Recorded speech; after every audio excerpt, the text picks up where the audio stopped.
The Messenger sallallahu alaihi wasallam said in the famous hadith, which I'm sure you have come across, and this hadith is going to be our template for this short reminder today. Try to memorize at least this narration. It's all what we will need bi'idhnillahi ta'ala. It is that narration which was recorded by Imam Tirmidhi in his Jami' on the authority of Abi Umamat al-Bahili, that the Messenger sallallahu alaihi wasallam said, "Alaykum biqiyam al-layli, فإنه دأب الصالحين من قبلكم وهو قربة لكم إلى ربكم ومكفرة عن السيئات ومنهاة عن الإثم." He said, uphold the night prayer.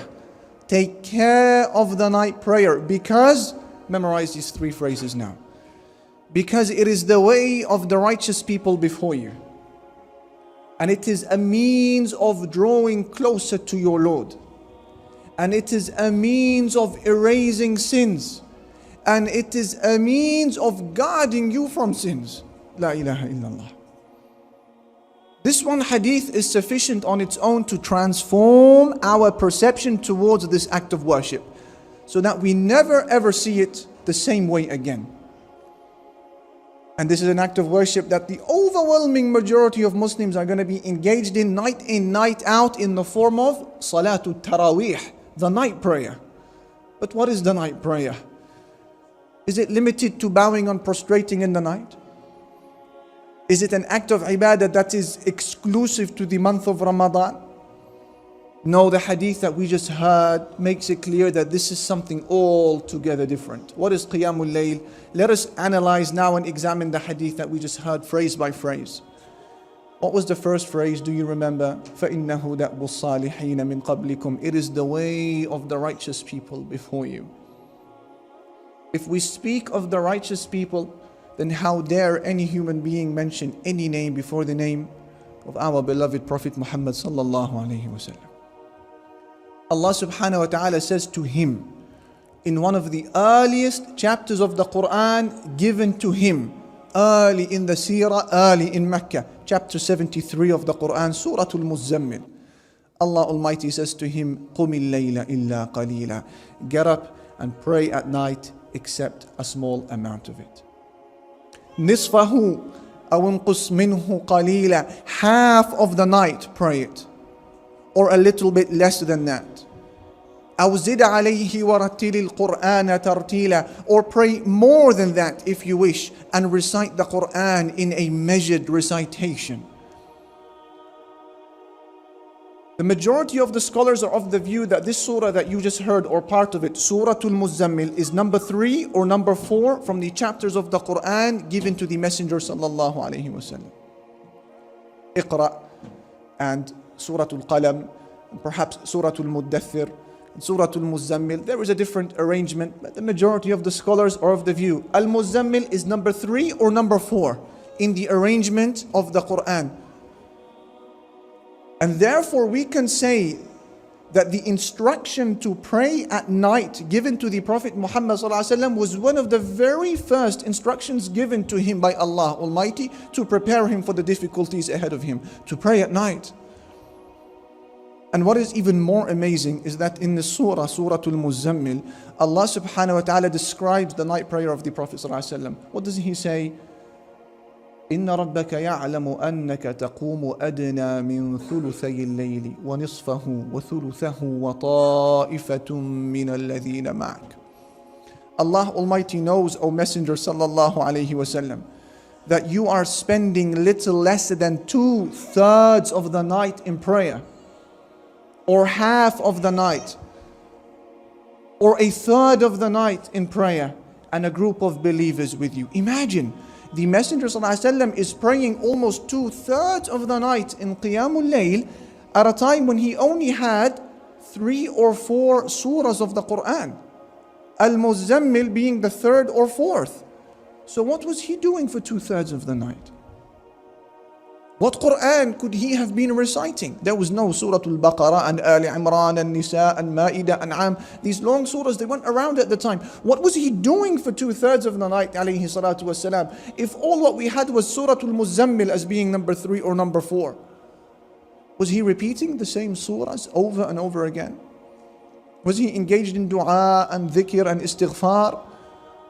Regardless of the answer to this, what we know is that Qiyamul Layl occupied a high station in the life of the Messenger ﷺ, in the introduction to his da'wah, in the middle of his da'wah, and shortly before he died, he was a man who prayed at night. إِنَّهُ دَأْبُ الصَّالِحِينَ مِنْ قَبْلِكُمْ. It is the way of the righteous people before you. Abu Zinad, he says, listen to this and tell me if you've heard of anything like this before. He says, كنت أخرج إلى مسجد النبي صلى الله عليه وسلم في السحر فما أمر على بيت إلا وفيه صوت قارئ. He says, I used to make my way to the mosque of the Prophet sallallahu alaihi wasallam in Medina during the latter part of the night, just before Salatul Fajr, pitch black. And every single house that I would walk across, I would hear the sound of Quran being recited from beyond the walls. Everybody was awake. He said, وَكُنَّا نَحْنُ الْفِتْيَانِ إِذَا أَرَدْنَا الْحَاجَةَ نَقُولُ عَلَيْكُمْ قِيَامُ الْقُرَّاءِ. And we, when we were young boys, kids, teenagers perhaps, whenever we wanted something from the adults, we would say to one another, let's wait for the hour of the night. Let's meet up in the hour of the night. Because they know if you want to meet the men, if you want to meet the woman, if there's something you require, everybody will be awake at what time? In the night time, just before Fajr, everybody is worshipping Allah. Subhanallah. Tawus ibn Kaysan al-Yamani, the famous tabi'i, he also says something similar to this. He says, مَا كُنْتُ أَرَى أَحَدًا يَنَامُ فِي السَّحَرِ. I don't remember seeing anybody sleeping during the later part of the night. I don't remember seeing anybody ever sleeping in the later part of the night. Everybody was awake, glorifying Allah subhanallah. Brothers and sisters, we ask sometimes, why is our situation the way it is today? This is part of the problem, undoubtedly. Because now if Tawus had seen our situation today, and I am no exception perhaps he would say, I don't see anybody awake during that time. Who is awake except a few? It is the way of the righteous people before us. That is the night prayer. Imam Ahmad ibn Hanbal had a guest who visited him once, and he was a student of hadith. And so Imam Ahmad wanted to host him that night and allow him to spend the evening with him. And so he prepared for him a container of water so that he could do his wudu when he wants to pray at night. The next morning, Imam Ahmad came to wake him up, and he noticed that the container of water had been unmoved. He hadn't prayed at night. So Imam Ahmad rahmatullahi alayhi was shocked, and he said, Subhanallah, طالب حديث لا يكون له ورد من الليل. He said, Subhanallah, I have never seen this before. A student of hadith who does not have a portion of night prayer? A student of hadith who doesn't pray at night? And we could repeat the exact same words by saying Subhanallah, an ISOC committee member, a FOSIS member, a masjid committee member who does not pray at night. A Muslim parent who wants to raise Muslim children who are protected from the temptations and doubtful matters out there in society, and he or she doesn't pray at night. An imam, a khatib, an attendee of a halaqah, a deliverer of a halaqah, a person who shares Islamic reminders on Facebook and does not have a portion of night prayer.